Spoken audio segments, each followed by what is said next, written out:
Assalamualaikum warahmatullahi wabarakatuh. Selamat siang, bagaimana kabarnya teman-teman program studi ekonomi syariah hari ini? Semoga teman-teman dalam keadaan sehat walafiat. Baik, untuk pertemuan kedua, Ibu Mia akan menjelaskan terkait dengan variabel dan skala pengukuran. Jadi kalau kita berbicara tentang atau mengkaji tentang ilmu ekonometrika, maka variabel ini merupakan komponen inti yang merepresentasikan fenomena ekonomi ke dalam bentuk yang bisa diukur dan juga dianalisis secara statistik. Jadi setiap model ekonometrika itu dibangun atas dasar hubungan antar variabel. Contohnya nih, seperti pendapatan, konsumsi, harga, inflasi, dan lain sebagainya.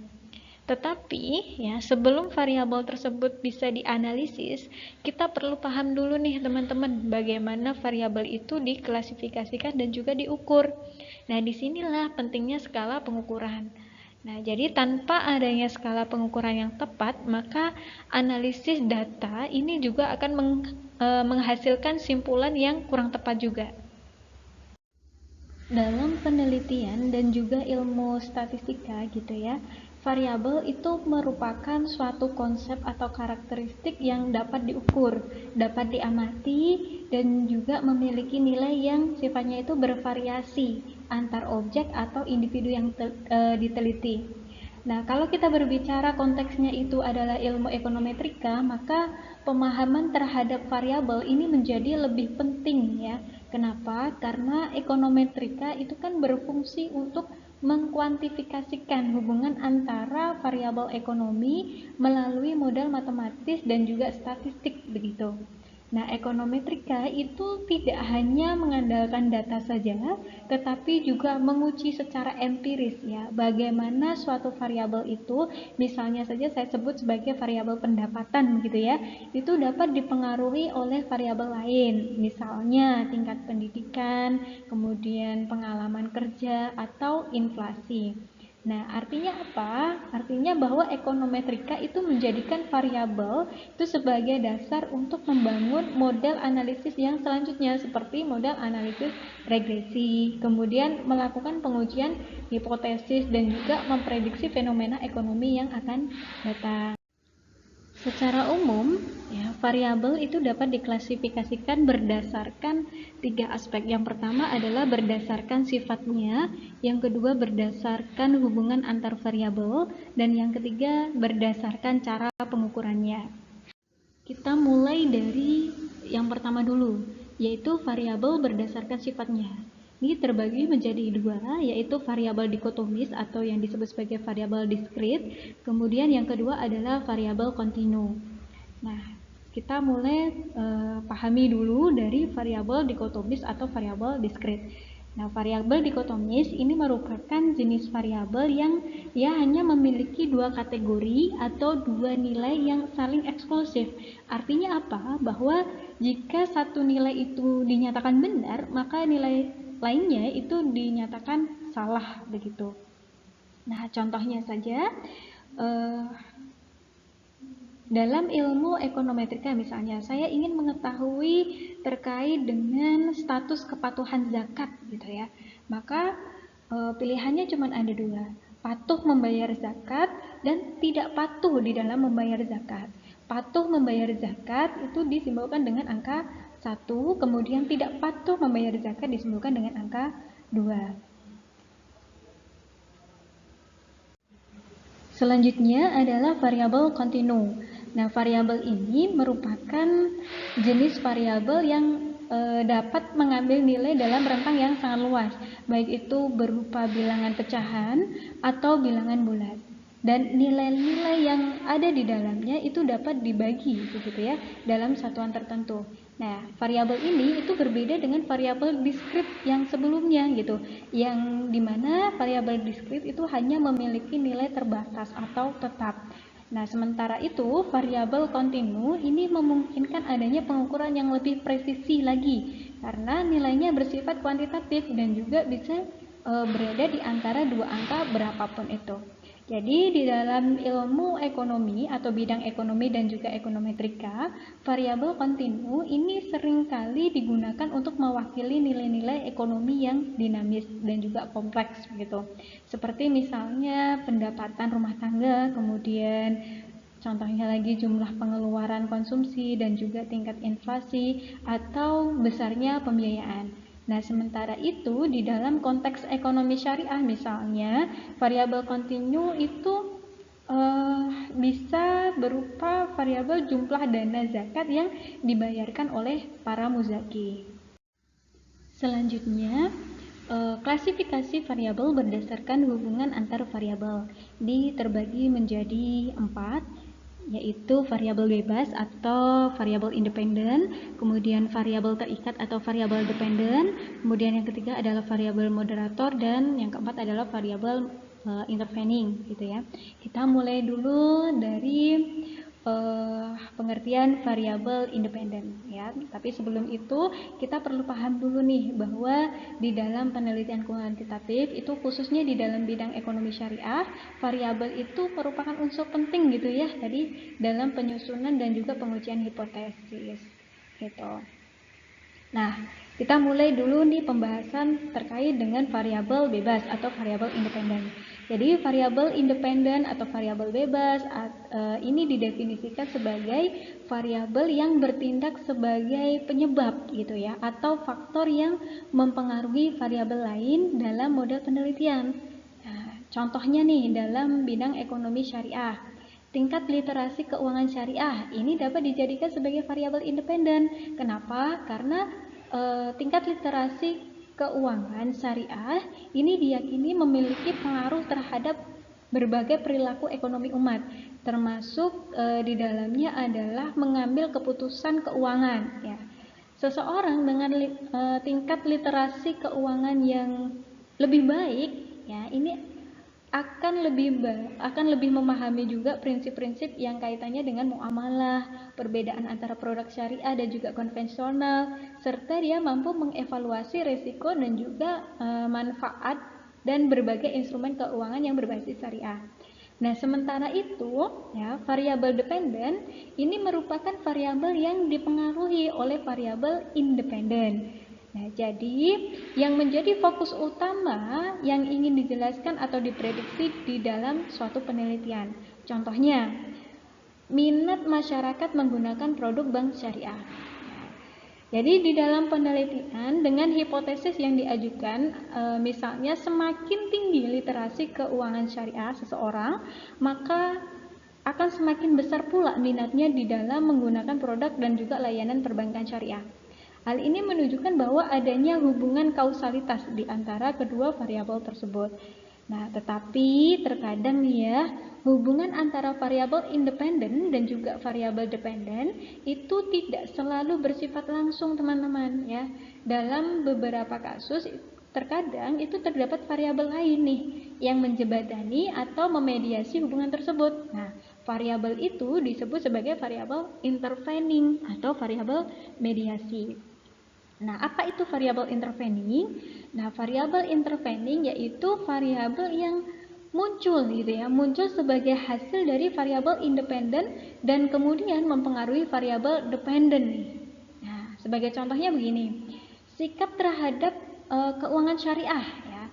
Ini dapat berperan sebagai variabel intervening di dalam hubungan literasi keuangan syariah dan juga minat menggunakan produk syariah.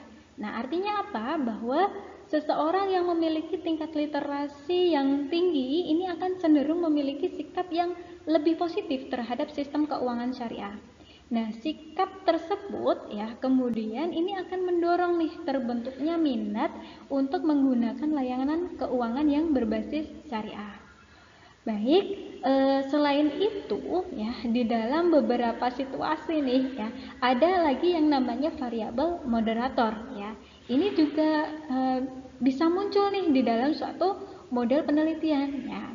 Variabel moderator ini tidak mempengaruhi secara langsung terhadap variabel dependen, tetapi dia berfungsi untuk memperkuat atau memperlemah hubungan antara variabel independen dan variabel dependen. Contohnya, tingkat kepercayaan terhadap lembaga keuangan syariah. Jadi seorang individu ini mungkin akan memiliki literasi keuangan yang tinggi. Tetapi jika tingkat kepercayaannya terhadap institusi keuangan syariah itu rendah, maka minatnya untuk menggunakan produk tersebut juga akan rendah kan? Nah, begitu juga sebaliknya. Apabila kepercayaannya itu tinggi, maka literasi keuangan yang dimilikinya ini juga akan semakin mendorong intensitas ya untuk bertransaksi di lembaga keuangan syariah. Selanjutnya adalah variabel berdasarkan cara pengukurannya. Ini dibedakan menjadi dua, yaitu variabel observed atau yang bisa diamati dan variabel yang tidak bisa diamati secara langsung gitu.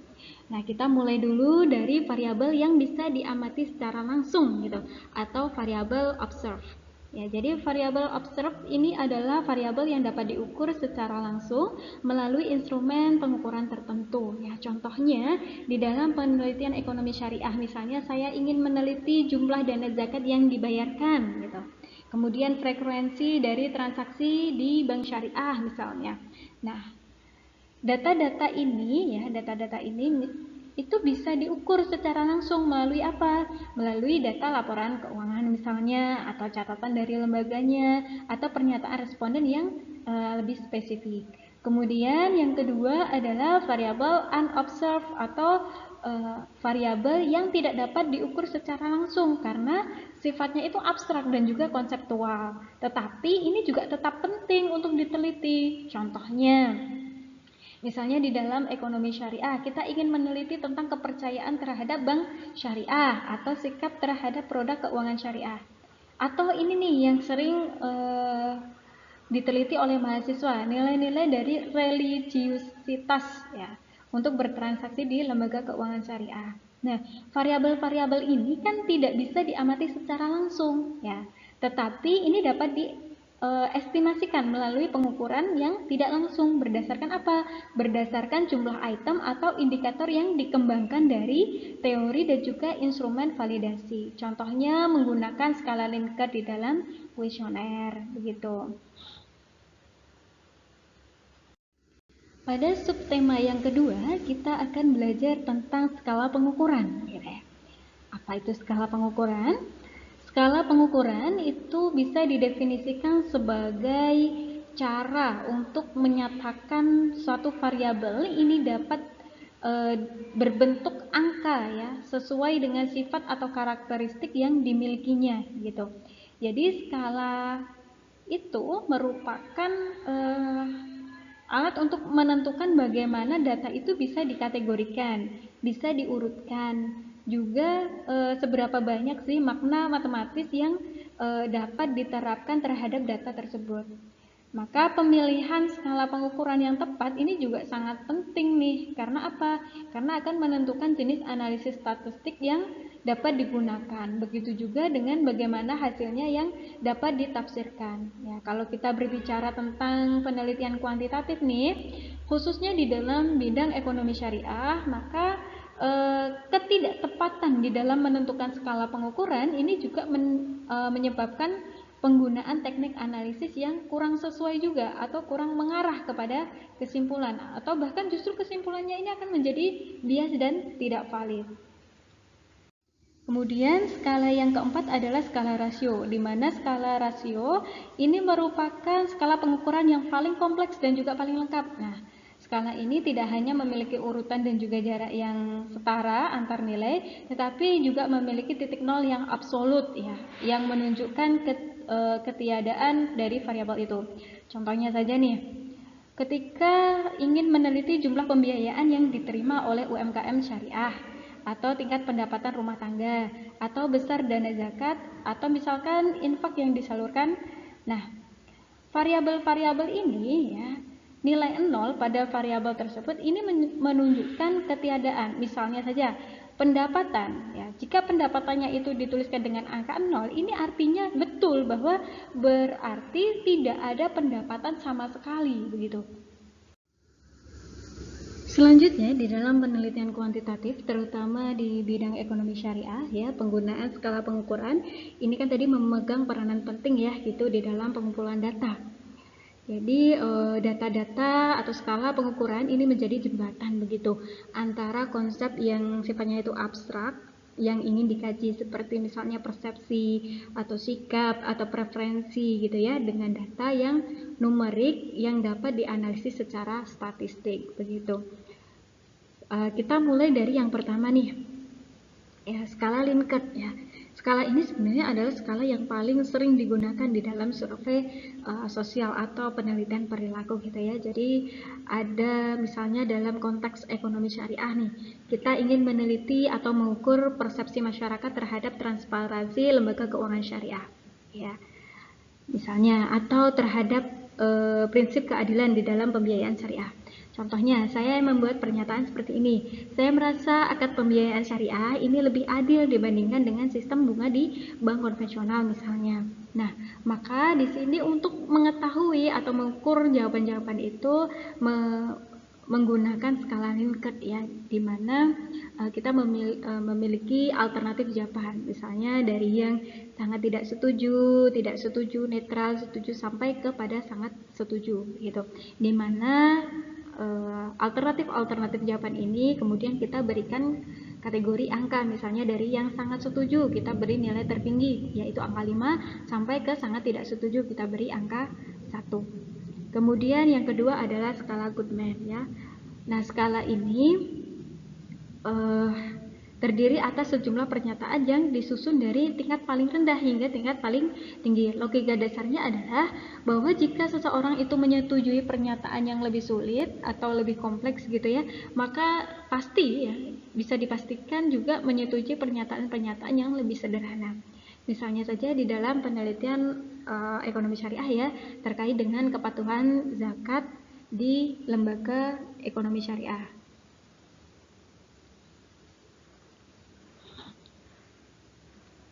Oke, misalnya saja level pertama adalah saya mengetahui apa itu zakat. Kemudian level kedua, saya mengetahui kewajiban membayar zakat. Level ketiga adalah saya pernah membayar zakat. Level yang keempat adalah saya membayar zakat secara rutin setiap tahun. Dan level yang kelima adalah saya membayar zakat melalui lembaga resmi. Nah, jika seseorang responden ini menyetujui pernyataan kelima, maka diasumsikan ia juga menyetujui pernyataan ke-1 sampai dengan ke-4. Selanjutnya jenis skala yang ketiga yaitu adalah skala semantik diferensial. Ya, jadi di dalam skala semantik diferensial ini agak berbeda nih dengan skala-skala yang sebelumnya. Itu. Jadi di skala semantik diferensial ini untuk mengukur makna atau persepsi terhadap suatu objek ini berdasarkan dimensi emosional atau evaluatif gitu ya. Jadi skala ini bentuknya adalah pasangan kata dari yang paling berlawanan, misal bipolar nih ya. Dan responden diminta untuk memberikan penilaian pada titik tertentu di antara dua kutub tersebut. Gitu. Misalnya dari kutub yang terpercaya sampai yang terendah adalah tidak terpercaya. Baik, telah selesai pemaparan materi untuk pertemuan kedua ini terkait dengan variabel dan skala pengukuran. Untuk bahan evaluasi teman-teman, mohon nanti setelah menyimak video ini, teman-teman masuk ke dalam kelas online gitu ya di Google Classroom, yaitu di bit.ly/ekonometrika 2025.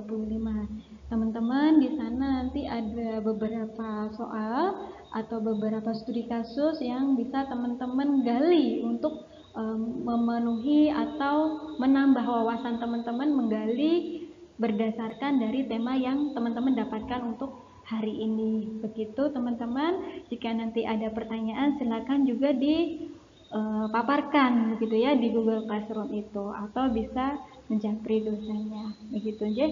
Kita akan bertemu di pertemuan selanjutnya. Semoga bisa offline. Begitu aja. Terima kasih. Assalamualaikum warahmatullahi wabarakatuh.